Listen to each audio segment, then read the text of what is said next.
Allah muri Qur'an yaravuze ngo wala yaghtab ba'dukum ba'dha, ngo muramenye bamwe muri mwe nibakicarira bagenzi babo ngo babanegure babavugeho bya bindi batatinyuka kubavugaho bahibereye. Kuko Rasul sallallahu alaihi wasallam baramubajije ngo Rasul sallallahu alaihi wasallam yigeze kubaza umunsi umwe abasahaba, arababaza ngo atadruna mal ghiba, ese kunegura mwaba muzi cyari cyo? Iyo bavuze al ghiba kunegura mwaba muzi cyari cyo? Qalu Allahu wa rasuluhu a'lam. Abasahaba baravuga ati Allah ni numwe nibo babizi. Faqala alayhi salatu wassalam, Rasul arababwira ngo dhikruka akhaka bima takrah. Burya iyo bavuze kunegura bimaana bisobanuye kuba wavugaho mugenzi wawe bya bindi adakunda, atanishimira, utatinyuka no kumuvugaho ahibereye. Faqalu abasahaba bahise babwira Rasul arababwira ati ya Rasulullah, afara'aita in kana fi akhi ma aqul. Ya Rasulullah, none se ndamutse ibyo ndi kumuvugaho koko bimuriho, ingeso ndi kumuvugaho zimuriho, ubwo nabwo nabaneguye ya Rasulullah? Naba muneguye cyangwa se nabona icyaha? Faqala alayhi salatu wassalam, Rasul aravuga ati in kana fihi ma taqul, iyo ibyo muneguraho cyangwa se umuvugaho koko bimuriho zimwe mu nengeze utatinyuka kuvuga hibereye, naam faqad ightabtahu, nyine umuneguye. Ibyo nibyo bita kunegura. Wa in lam yakun fihi ma taqul, naho iyo ibyo umuvugaho noneho bitamuriho, faqad bahatta, ubumuhimbiye, kandi ibyo noneho icyaha kigira uburemere kuruta kumunegura noneho umuvugaho ibimuriho. N'ubwo bwose byose ari haram. Allah aratubwiye ngo wala yaghtab ba'dukum ba'dha, bamwe muri mwe nibakicarire bagenzi babo ngo babarye inyama babanegure. Ayuhibbu ahadukum an ya'kula lahma akhihi maytan, kweri muri mwe hari wakwifuza, Allah nikatubwira, muri mwe hari wakwifuza kurya inyama ya mugenzi we yapfuye? Mu Islam bakubwiye ngo mu Islam mugenzi wawe dore yapfuye, dore ngiri mayitiye, akira icyuma genda umukateho umuryeho, wabikora icyo kintu wagitinyuka? Fakarihtumu, iki cyaha mukireke, ingeso abantu bayiveho, irazi kamunga ibyiza dukora. Kandi buryo mu Islam akwiye gufuhira ibikorwa bye byiza. Wallahi mu Islam ujye ufuhira ibikorwa byawe byiza, ntukemere ko bigenda gutyo gusa by'amaherere kandi biba byakuvunnye mu Islam. Qiyamul layli yawe uba wasaye, ntukemere yuko igenda gutyo gusa, imvune wahuye nazo urazizi, wigomwe ibitotsi byawe abandi baryamye, urasari lillah kubera Allah, wikwemera yuko izo mvune zawe nizo juhudi zawe zihinduka umuyonga, ahubwo ibyo ngibyo bihabwe uwo waneguye. Irinde bavandimwe b'Islam icyo kintu, irinde iki kintu, kunegura birya ibyiza by'umuntu. Wa dhukir, bivugwa yuko umusahaba bita Amr ibn al-As radiyallahu anhu, uyu musahaba marra bijifa, yigeze kunyura ku tungo cyangwa se ku nyamaswa yapfuye, ibyo bita inyamafu iri ku gasi. Urabizi iyi mbwa yapfuye cyangwa ipusi cyangwa se ihene, nibwo yaba ari ihene ariko yapfuye, naam, ipfugapfa nyine gutyo gusa itabazwe, naam. Murabizi amasazi ayitumaho, ibikona, ibinanuka. Murabizi inyamaswa cyangwa se itungo ryapfuye ryipfishije. Uyu musahaba bita Amr ibn al-As yanyuze ku bijifa, yanyuze kuri iyo nyamaswa yipfishije. Murabizi binuka, طبعا akramakum Allah jami'an. Faqala li ashabihi, arangije abwira abo yari kumwe nabo, arababwira ati la an ya'kula ahadukum min hadha aljifa aw min hadhihi aljifa wa yumli'a batnahu khayrun lahu min an ya'kula lahma akhihi almuslim. Kuba umwe muri mwe yarya iriya nyamaswa akajya kuyirya yapfuye kuri inuka, ngo fazari yayirya aho kugira ngo arye inyama y'umwisilamu. Ngo kuba umwe muri mwe yakuzuza inda ye inyama za iriya nyamaswa yapfuye yipfishije inuka kuriya, ngo fazari warya inyama y'iriya nyamaswa aho kugira ngo unegure umuyisilamu, kuko byitwa yuko uri kumurya inyama ye. Kurya inyama y'umuyisilamu birahambaye. kubera yuko umwisilamu arubahitse imbere ya Allah tabaraka wa ta'ala. shahida an la ilaha illa Allah wa anna Muhammadan rasulullah. umwisilamu aba yarahamije ko nta wundi ukwiye gusenga mukuru uretse Allah, akanahamya ko Muhammad ari intumwa ya Allah, arubahitse imbere ya Allah. kumurya inyama ni icyaha kibi cyane. afazari warya inyama yo ku gasi itungo ryipfishije kugira ngo urye inyama yo mu Islam. niyo mpamvu yuzkar bivugwa yuko ku munsi w'imperuka bazazana imayiti yoneguraga yawm al-qiyamah, bayikugeza imbere bakubwire ngo kuluhu kama kuntum ta'kulunahu fil ard. dore nguyu mumurye, dore ngiyi mayiti ye, mwongere mumurye nkuko n'ubundi mukiri ku isi mwamuryaga inyama mumunegura. nas'alullah salamata wal afiya. al-ghiba haram, kunegura ni haramu mu Islam mugenzi wawe. barakallahu fikum. walihadha ni nayo mpamvu intumwa Muhammad sallallahu alayhi wasallam yavuze yuko arba riba, urwego ruhanitse rwo hejuru mu byerekeranye na riba, naam, n'uburemere bw'icyo cyaha, an yaqa ar-rajulu fi irdi akhihi al-muslim, ngo nukuba umuyisilamu yavogera icyubahiro cy'umuyisilamu mugenzi we. ngibi ngibi ngo birahanitse, biri ku rwego rwo hejuru mu haramu imbere ya Allah subhanahu wa ta'ala. Rasul yanabyise yuko ari riba. na'udhu billahi min dhalik. kunegura uyu muco tuwureke. وجاء الوعيد الشديد في هذا الموضوع. hari ibihano bikomeye cyane Mtume Muhammad sallallahu alaihi wasallam yagaragaje mu byerekeranye no kunegura abavandimwe b'Islam. qala alayhi salatu wassalam, intumwa Muhammad sallallahu alaihi wasallam yaravuze ngo mukurikire hadithi w'Islam, lamma urija bi ila as-sama, ngubwo Allah subhanahu wa ta'ala yamaye ingabire n'inema yo kuzamurwa mu birere, ngiye kuvugana na Allah tabaraka wa ta'ala, ngiye no kwakira izi swala eshanu. rwa rugendo Mtume yakoze sallallahu alayhi wasallam bita al-mi'raj. al-mi'raj ni kuva Baitul Maqdis hariya muri Palestine, niho yazamuriwe Mtume ari kumwe na Jibril alayhi salatu wassalam. Rasul baramuzamura arenga ikirere cya mbere n'icya kabiri n'icya gatatu kugeza ku kirere cya karindwi, agera aho bita Sidratul Muntaha. naam, atangira yani kuvugana na Allah subhanahu wa ta'ala. Rasul mu rugo rugendo yabonye mu byinshi, aho yanyuraga hari ibyo yabonaga, hari ibyo yerekwaga sallallahu alayhi wasallam.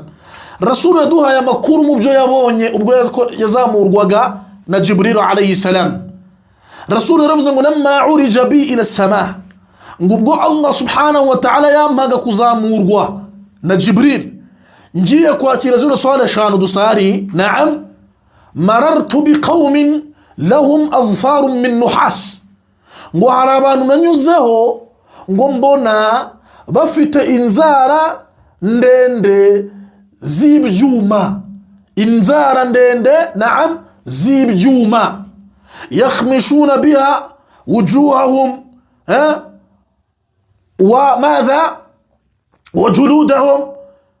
aywa, ngo mbona yakhmishuna biha wujuhahum, mbona izo nzara barimo barazifashisha bisharatura, binoboramo amaso yabo, amatwi bisharatura, bikuraho inyama, bibagagura, barimo kwibaga ariko bakoresheje inzara zabo z'ibyuma.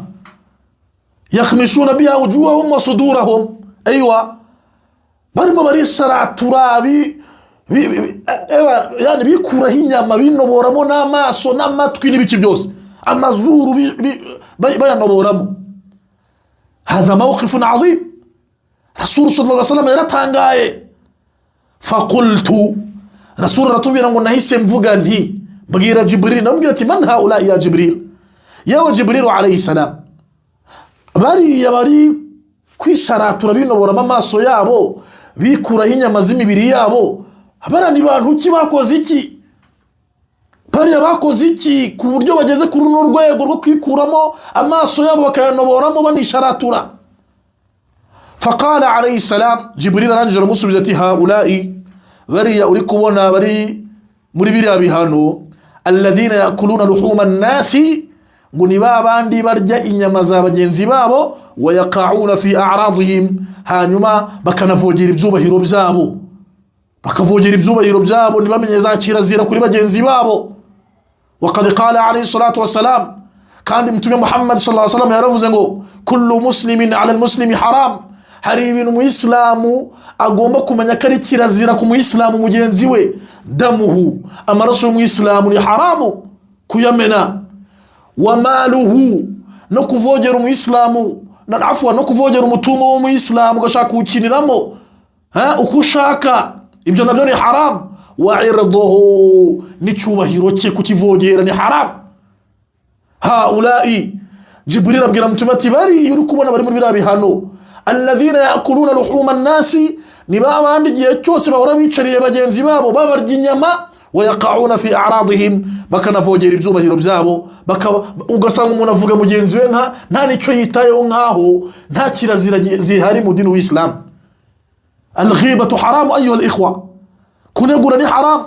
Birya byiza dukora, zira juhudi zose, kuriya kuvunika, kuriya gusoma Qur'an urimo urakora mu kwezi kwa Ramadan, ibihagararo uri gukora, sadaqa urimo gutanga, burya Allah subhanahu wa ta'ala abiha ithawabu zabyo uriya waneguye.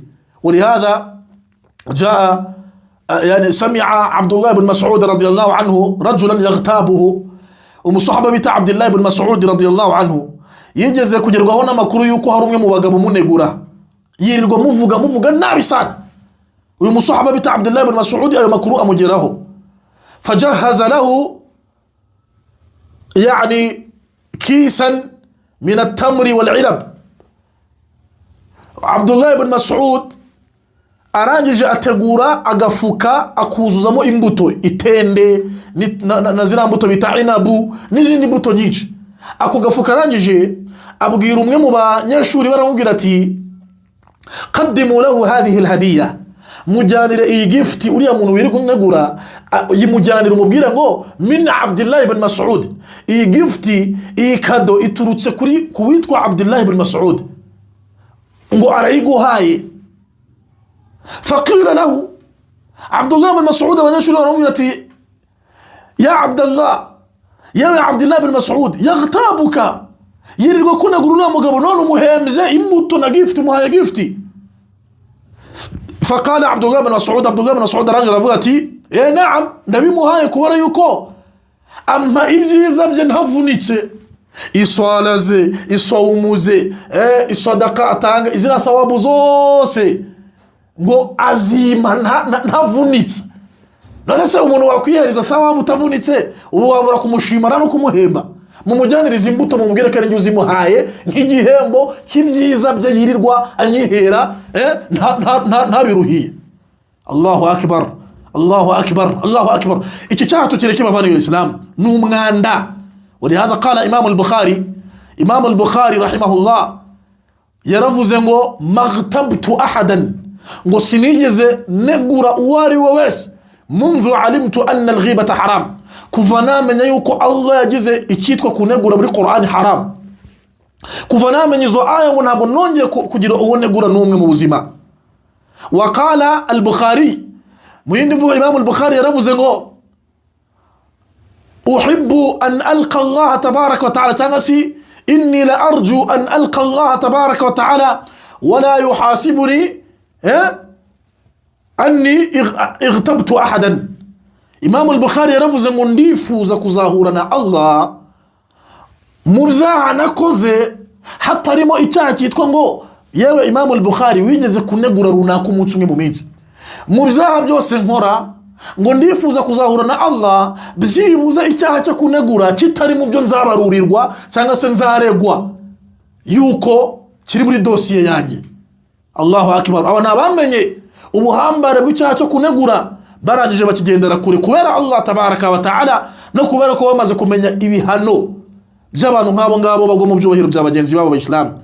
Khitaman, mu gusoza, isma'u hadha alhadith alazima, ndagira ngo mwumve iyi hadith ihambaye bavana y'Islam, kugira mumenye igihombo umuntu ahura nacyo cy'ibyiza akora, uburyo bimuhombera bikajya kuba tabiruhiye kubera iyi ngeso yo kunegura bavana y'Islam. قال النبي صلى الله عليه وسلم, intumwa Muhammad sallallahu alaihi wasallam umunsi umwe yigeze kubwira abasahaba, arababwira ati atadruna man muflis, mwaba muzi umunyagihombo uwo ari we? Ubundi iyo tuvuze ngo uwahombye mwaba muzi uwo ari we?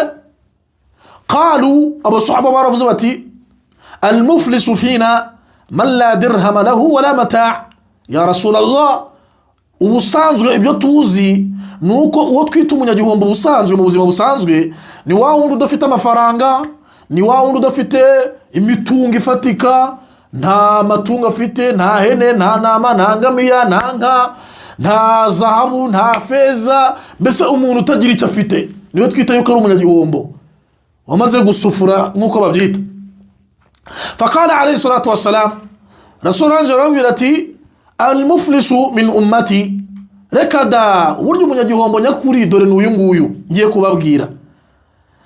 Umunyagihombo muri umma yanjye man yati yawm al-qiyamah, ni wa wundi uzaza yawm al-qiyamah bisalatin, yarasaye rwose, yarasaye gatanu ku munsi, afite za qiyamul layli, yasaye za tarawih. Ibyitwa gusari ntiyari umunebwe. Duha yarazisaraga, zaraka 12 za buri munsi za sunna yarazisaraga bita sunna rawatibu. Yani icyitwa gusari kabisa yaragikoraga. Yati yawm al-qiyamati bisalah, azaza yawm al-qiyamah yarasaye. Wa siyamin, afiti sawmu yarasibye, Ramadan yarayisibye neza kabisa, yewe na za sawmu zimigereka yarazisibaga.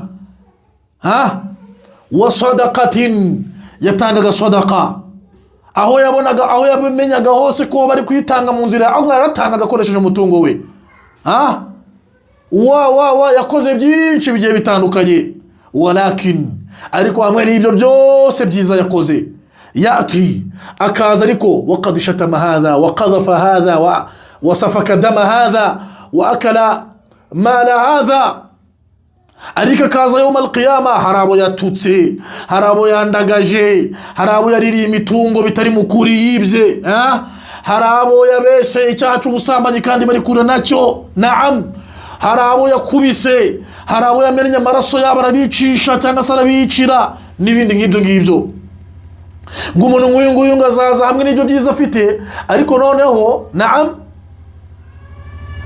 abo ngabo yaneguye, twecyo dushaka bangana uko yaraneguye, azaza hamwe n'ibyo byiza yawm al-qiyamah, ariko hari uwo yaneguye cyangwa se yahemukiye, yatutse, yandagaje, yasebeje. Naam, hamwe n'ibyo byose azaza yawm al-qiyamah fa tu'khadhu hasanatuhu, Allah narangiza ategeka yuko ibyo byiza yakoze, izo swala, izo sawmu, Allah ategeka yuko babifata bihabwe bari yahemukiye. Abo waneguye bazahita bahabwa izo swala zawe, nizo sawmu zawe, nizo sadaqa zawe, ithawabu zabyo. Abo wicishije babihabwe, abo wagambaniye, abo wabeshe ko basambanye kandi bari kure nabyo, Allah azategeka yuko ibyiza byawe babibaha. Fa in faniyat hasanatuhu qabla an yuqda ma alayhi, ngibyiza bye nibimushirana kandi agifitiye abandi amadeni atararangiza kwishura, yaneguye, yasebeje, ibyiza bye nibimushirana, agifite abo atararangiza kwishura batonze umurongo bakimwishuza, ibyiza bikamushirana atararangiza kwishura ayo madeni. Naam, ukhidhat sayiatuhum, ngo Allah azategeka yuko ibibi, ibyaha byabo bantu yahemukiye bifatwa. Allah avuga ngo mbo ubwo ibyiza bye bimushiranye, mufate ibibi byabari abantu yaneguye, faturihat alayhi, nimurangiza mubimuhe, mubimwegekeho, thumma yutrah fi an-nar, hanyuma narangiza agategeka ati mumufate mumujugunye mu muriro. Hadha jazaa'ul mughtabin, iki nicyo gihembo cy'abantu banegura bicarira abandi bakabarya inyama zabo. Twirinde kwangiza ibikorwa byacu Abayisilamu muri kwezi kwa Ramadan. Fuhira ibikorwa byawe byakuvunye, yani wishaka yuko bigenda gutyo gusa for free, gutyo gusa umuntu utavunike, usanye ngo bamuha ithawabu za qiyamul layli yawe kubera ko umuvuze ibidakwiye kumuvugaho. Al-lisan, ururimi tururinde Abayisilamu, ururimi tururinde kuba rwavuga bya bindi bituma dutakaza ithawabu zacu zibyiza tuba twakoze Abayisilamu. Mwirinde al-ghibata wan-namima, kunegura ndetse no kubunza amagambo no guteranya abantu. Barakallahu fikum. Khitaman, mugusoza, walakin ariko hamwe nubwo tuvuga ibi byose, i'lamu, mumenye neza yuko hunaka man tajuzu fihim alghiba, hari abantu byemeye kunegura imbere ya Allah n'ibyitwa icyaha, wa tujaru ala dhalik, aho bukanabihemberwa imbere ya Allah tabaraka wa ta'ala.